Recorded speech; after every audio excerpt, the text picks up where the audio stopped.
That's it. Oh, duh. The glow is like after a nuclear explosion. Ukraine has devastated Russia in revenge for Kyiv. Nights of explosions, fires, and panic. Russian aircraft factories, oil refineries, and air defense are burning in hellish fire. Neptunes and ATACMS struck so hard that Russians forgot everything else. It's no longer a sensation. Russian air defense is hitting its own again. Complete chaos after Ukraine's legitimate strikes. The Kremlin is in a panic. The defense forces have brought the war deep into Russia. Putin has suffered the largest strike of the entire war. I'll tell you all the details in a moment. Hello, this is Ukraine Today. I'm Victoria Panchenko, and the latest events.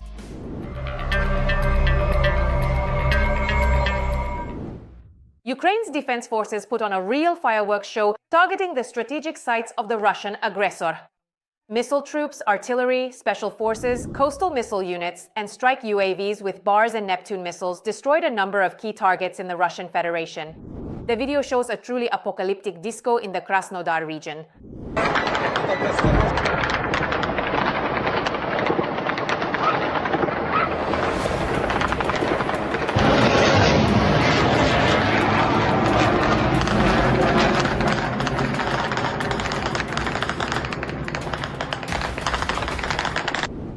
It was burning so fiercely in the Krasnodar region that even local officials started to panic.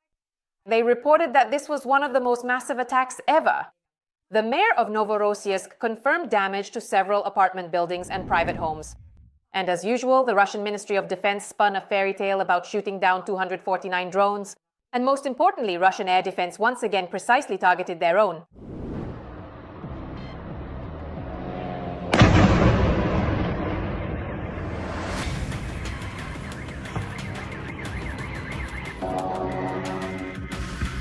Fuck! Sand. Currency. Sand, and it still flies. Taganrog was also caught on fire that night.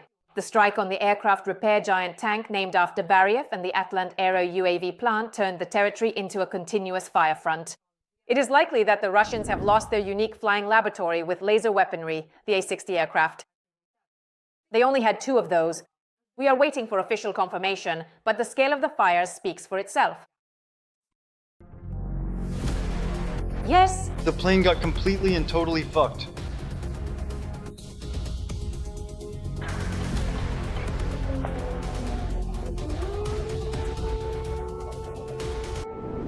The footage shows a fire inside the hangar in Taganrog. According to preliminary information, a Tu-95MS strategic bomber was there undergoing modernization. Russia allocated $270 million to upgrade 6 of these aircraft. One of them... It is gone, which means it is no longer here, has disappeared, and cannot be found where it once was. Whatever was present before is now missing, absent, or has vanished, leaving no trace behind to show that it was ever in this place. It's reported that not only aviation was hit, but also the Sheskari's oil terminal, as well as the Novorossiysk and Tuapse oil refineries. Oil storage tanks and an S-400 launch system were damaged.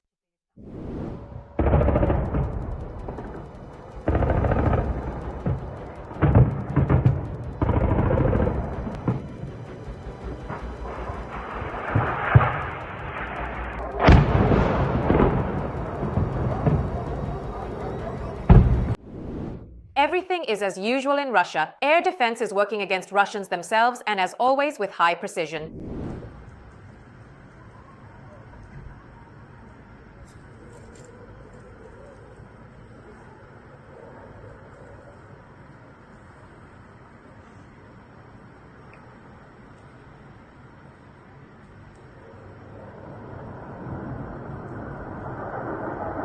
Oh, it's flying, it's flying, it's flying. Come on, come on, come on, come on, come on, come on, come on, come on. Oh, well, you know, damn. There's no panic at all. Russian soldiers are running from their own air defense. They Ran away, those soldiers, quickly fleeing the scene. They were probably just on the embankment. Anyway, there are the soldiers. They were just on the embankment and ran straight from there. Russia is rapidly sinking into darkness and cold. Every strike on Ukraine now comes back as a mirror image, and even more painfully. And while previously Ukrainians mostly used drones, now they're deploying their own long-range Flamingo and Neptune missiles. The American ATACMS are also working like a charm. Russian soldiers have experienced firsthand what modern weaponry is like, and this trend is only gaining momentum.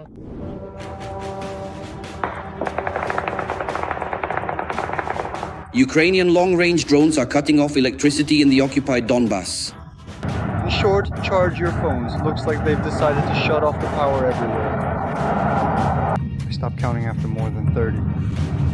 And Ukrainian winged missiles are halting the sale of Russian oil at the port of Novorossiysk.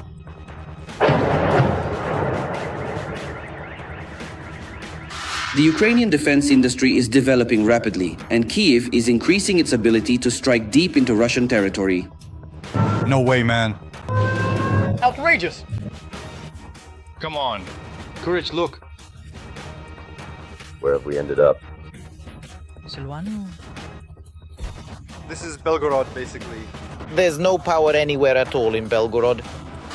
The only argument in any negotiations and agreements with the aggressor is a powerful Ukrainian army and large-scale domestic production of long-range strike weapons.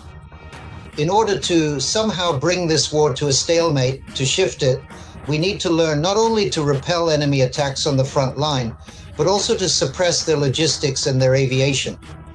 That's why they were needed, and I'm not even mentioning the necessity of striking enterprises of Russia's military-industrial complex and its energy system. For strikes on the occupier's military targets in the occupied territories as well as in Russia's border regions, long-range and rocket-powered drones are primarily used. Bars, Polyanitya, Pekla, FP1, FP2, and Liutwy. The scale of strike drone production in Ukraine is such that Russia, including Moscow, is visited by hundreds of drones almost daily. Two cities like Moscow and Leningrad, which are the most protected by the Russian Federation's air defense system, still get hit. Drones reach Moscow and Leningrad, and they don't think this should be happening systematically. In addition to drones, Ukraine has also established production of its own cruise missiles. We're talking about the long-range Neptune with an extended range of up to 1,000 kilometers and a warhead of about 260 kilograms. And of course the Flamingo, with a strike range of up to 3,000 kilometers and a 1,000 kilogram warhead. Usually the warhead of a modern cruise missile is 450, but at most 500 kilograms. As a rule, almost all missiles have a 450 kilogram warhead. What does a 1-ton warhead provide? When hitting a target, for example, an industrial facility, 2 such missiles can completely disable it for at least a year. That is, there will be a single crater about 20 meters in diameter. From time to time, Western Allies' weapons are used in strikes on military targets in Ukraine. British and French Storm Shadow missiles, as well as American ATACMS, which were used to strike the SU the other day, around Voronezh.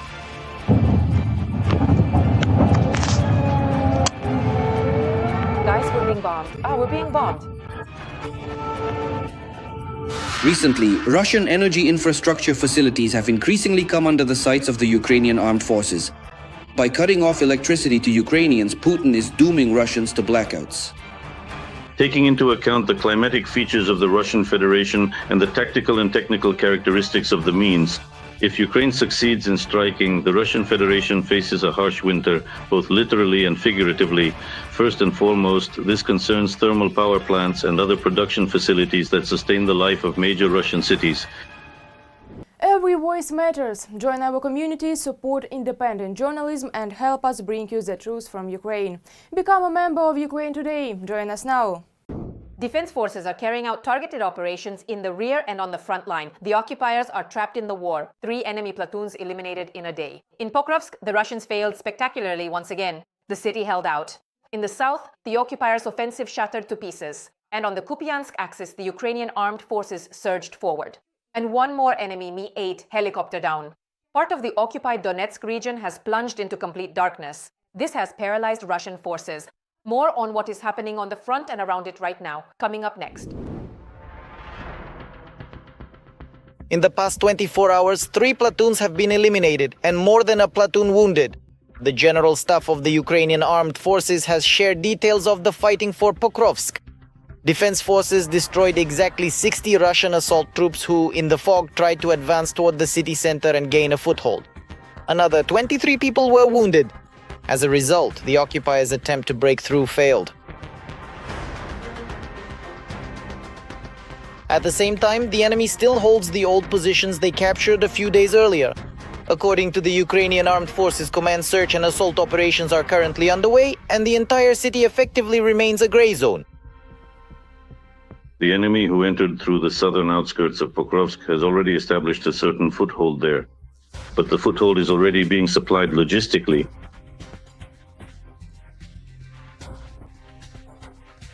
Another example that demonstrates this concept can be seen when we encounter similar situations in our daily lives, allowing us to recognize patterns and better understand how these events unfold over time.